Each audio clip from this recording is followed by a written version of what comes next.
বাঘের পায়ের ছাপ দেখে যেন বিশ্বাসই হচ্ছিল না প্রকৃত বাঘ আসতে পারে এই এলাকায়। কিন্তু এবার এলাকাবাসীর চোখের সামনে দিয়ে খাল পার হওয়া আর বন দপ্তরের কর্মীদের কানে পৌঁছালো বাঘের গর্জন, আর তারপরেই বাঘ তাড়ানোর তোড়জোড় শুরু করলো বন দপ্তর। এই প্রচণ্ড ঠান্ডার মধ্যে সারা রাত পাথর প্রতিমা নদী বাঁধে বন দপ্তরের কর্মীরা এবং এলাকার মানুষরা পাহারায় ছিলেন। আজ সকাল থেকে নদীর জঙ্গল জাল দিয়ে ঘেরার কাজ শুরু হয়েছে। দেখুন। দীর্ঘ 2 মাস ধরে বাঘের আতঙ্কে ভুগছেন দক্ষিণ 24 পরগনা জেলার পাথর প্রতিমা এলাকার মানুষজন। কখনো শ্রীধরনগর, কখনো সীতাইরামপুর ইন্দ্রপুর, তো কখনো রাখালপুর আর উপেন্দ্রনগর এলাকায় বাঘের পায়ের ছাপের দেখা মিলেছে। বন দপ্তরের কর্মীরা গত 2 মাস ধরে ঘর ছেড়ে জঙ্গলে নৌকায় বসবাস শুরু করেছেন। বাঘের খোঁজে এলাকায় চলছে প্রতিদিন তল্লাশি। শেষ পর্যন্ত সোমবার উপেন্দ্রনগর ঠাকুরার নদীর চরে বাঘের গর্জন শুনে বোঝা গেল দক্ষিণারায় সেখানেই রয়েছেন। শুধু তাই নয়, অনেকে নাকি তাকে খাল পার হতেও দেখেছেন, যার ফলে সোমবার সকাল থেকে এই এলাকায় শুরু হয়ে গিয়েছে বাঘ ধরার প্রস্তুতি। আজকের প্রায় দুর্গাপূজা থেকে যা বাঘ এসছে, সেই বাঘের আতঙ্কে আমরা এলাকাবাসী সমেত ফরেস্টও নাজেহাল হচ্ছে। সেক্ষেত্রে কোনো প্রকারে ওকে ধরা বা কোনো প্রকারে খাঁচায়ও ধরা যায়নি। সেক্ষেত্রে কালকের সকালে ওকে পেরোতে দেখা গেছে এই দক্ষিণ কে প্লটের সাইডের দিকে। ও যেখান থেকে পেরিয়েছে সেখান থেকে আমরা কালকে সারা রাত ওখানে ডিউটি দিয়েছি এবং আমাদের সঙ্গে ফরেস্ট টিমও সহযোগিতা করেছে।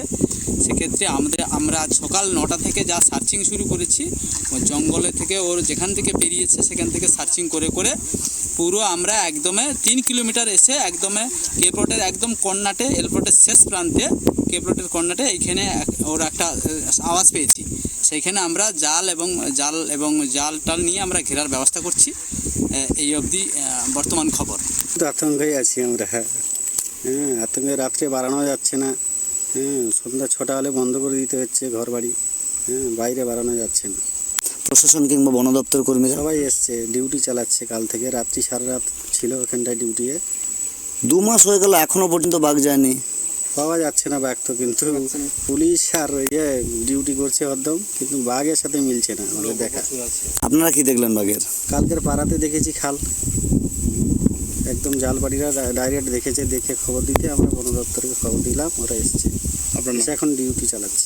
আপনার ইতিমধ্যে সুন্দরবনের জঙ্গলে ট্রাইব টিভির পক্ষ থেকে আমরা এসেছি, কিন্তু কেন এলাম এ বিষয়ে বলতে গেলে একটা কথা বলতে হবে। সুন্দরবনের প্রত্যন্ত এলাকা পাথর প্রতিমা ব্লক, আর পাথর প্রতিমা ব্লকে 2 মাস ধরে বাঘের আতঙ্ক ছড়িয়েছে। তবে আমরা যেটুকু জেনেছিলাম ধনচি জঙ্গলে বাঘ রয়েছে। ধনচি জঙ্গল কারণ শ্রীধরনগরের অপর প্রান্ত ওই এলাকায় কিন্তু যেভাবে বাঘ দেখা গেছিল 2 মাস আগে, পরবর্তীকালে ধনচিতে যায় বন দপ্তরের সহায়তায়। পরে ধনচি থেকে আবার ইন্দ্রপুরে মুভমেন্ট করে, সেখানেও বাঘের পায়ের ছাপ মিলেছিল। কিন্তু এবার উপেন্দ্রনগর এলাকায় কি করে বাঘ এলো? ধনচি থেকে অনেকটা দূর এই উপেন্দ্রনগর এলাকা। প্রত্যক্ষদর্শীরা যারা আছেন তারা খাল দিয়ে বাঘটা পাড়িয়ে যেতে দেখেছে। এই দক্ষিণারায় এই এলাকার মানুষের সঙ্গে, সুন্দরবনের মানুষের সঙ্গে লুকোচুরি খেলছে। কারণ বন দপ্তর যখন আসছে কোথায় লুকোচ্ছে, আবার মানুষের সামনে আবার দেখা দিচ্ছে। তবে দিনের পর দিন কতদিন এইভাবে চলবে? তবে এই এলাকার মানুষ খুবই আতঙ্কে রয়েছে। আমাদের সামনে রয়েছেন একজন প্রত্যক্ষদর্শী, ওনাকে জানাবো বাঘ দেখে কতটা ভয় এবং ওর বাড়ির লোক কতটা ভয়ে আছেন। কি নাম আপনার? আমার নাম নিতাই রানা। কতটা ভয়ে আছেন? ভয়ে তো গ্রামবাসী সবাই আছে, নদী ধারে আসতে পারে না, ফিশারি ধারে আসতে পারে না, আতঙ্কে। এই যে বাঘটা দেখলেন আপনি, আপনার কোনো ভয় হয়নি? না, বাঘ স্যার আমরা দেখি না, বর্তমান পাঁচ ছাবড়ি দেখে।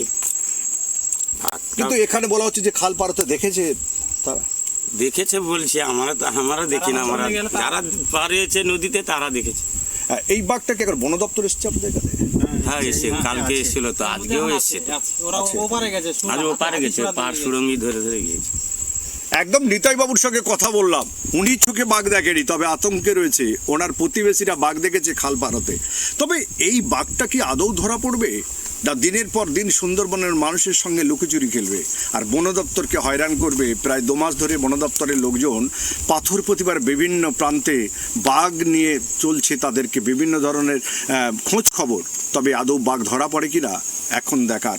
দক্ষিণ 24 পরগনা থেকে গোপাল শীলের রিপোর্ট, ট্রাইব টিভি।